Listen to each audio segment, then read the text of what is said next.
Bonjour à tous mes petits Saitama et bienvenue dans ce nouveau format, la chronique du futur sur One Punch Man saison 2. Et oui, pour tous ceux qui sont passés à côté, en septembre 2016, la saison 2 de One Punch Man a été confirmée par le studio Madhouse lors du One Punch Man Autumn Festival. Et de plus, la production a été confirmée par le studio Madhouse récemment, comme vous pouvez le constater. Bref, ça déchire, allez abonne-toi, à bientôt. Non, je déconne. Pourquoi je vous parle de ça maintenant? Car la date fatidique approche. La sortie aura lieu probablement cette fin d'année. Hiver 2017, putain, prions bordel. Bon alors pour le moment il n'existe aucun trailer, mais c'est normal, ça devrait plus tarder. Attention, je vais spoil la saison 1 comme un gros porc, donc si tu l'as pas vu va la voir et reviens vite putain. Top, je vis dans une maison toute pourrie avec mon pote, c'est bizarre, on dirait un début de sketch homo, je suis super fort, je sais voler, je me bats contre des titans, je suis... Eren. Eh non, c'était Saitama du Non mais attendez, je suis le seul à penser que Saitama serait super utile dans 3 animes actuels. Par exemple, Goku, il cherche toujours quelqu'un pour casser la gueule au tournoi. My Hero Academia, où il pourrait très bien rentrer dans la filiale des super-héros, voire même casser la gueule de tout le monde. Et dans l'attaque des titans, franchement, il serait bien utile pour casser la gueule à pas mal de titans, ça serait vraiment pas mal. À réfléchir, à méditer. Au niveau de l'histoire, l'anime débutera après la saison précédente avec un Saitama toujours plus blasé par sa toute-puissance, avec toujours pour objectif de faire son boulot de super-héros, en espérant trouver un jour un combattant à la hauteur de sa puissance pour retrouver un minimum d'excitation au combat. Le nouvel arc qui devrait être adapté dans son intégralité se nommera Garou.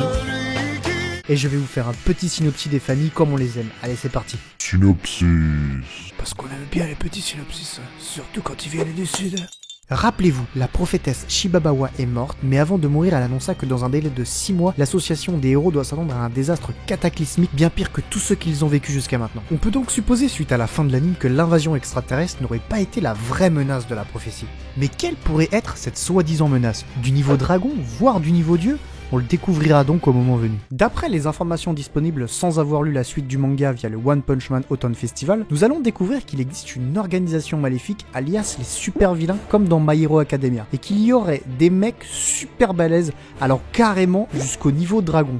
Bref, des mecs qui pèsent dans le game. Et dans tout ce bordel, nous devrions découvrir un humain nommé Garou. Bien sûr, vous comprenez tout de suite que ça va tourner grandement autour de lui, étant carrément le titre de l'arc en question.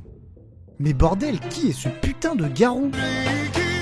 Non mais Garou, c'est bon, tu fais chier, maintenant tu dégages. Okay. Allez, je veux plus te voir, c'est bon, 3 fois ça suffit, merde, tu te dégages. Bref, j'en étais où Ah oui, effectivement, si vous avez une bonne mémoire, vous connaissez déjà vaguement Garou car il est évoqué dans l'épisode 10. Il était en fait l'élève de Bang, et d'après Bang, il serait ultra violent et super puissant. Il va d'ailleurs tabasser des élèves du dojo, ce qui fut la raison de son renvoi. Bang s'en serait apparemment occupé, mais nous ne connaissons pas les détails. Cependant, il faut pas oublier que Bang est 3ème classe S, et ça signifie que Garou, c'est pas un simple glandu, Et attendez, j'ai même ouï dire qu'il y aurait carrément un putain de tournoi. Non mais t'imagines la gueule du tournoi sans déconner, totalement what the fuck, et on attend ça avec impatience bordel. One Punch Man, ça déchire sa maman, une saison 2 est en approche, il y aura encore plus de bastons épiques avec plein de passages bourrés d'humour, il va falloir préparer vos mentales car ça va chier grave, et en plus l'animation est tellement géniale, ça me rappelle que c'est toujours aussi dégueulasse dans Berserk, putain de sa mère. Cette vidéo est maintenant terminée, mais tu connais les bails, alors t'en vas pas parce qu'il faut que tu t'abonnes et que tu lâches un putain de j'aime et un putain de commentaire et que tu partages la vidéo, ma gueule. Et oui! Allez, viens donc me rejoindre sur Twitter sur lequel je suis le plus actif, on va bien se marrer. Allez, ciao tout le monde, bye, à la prochaine vidéo.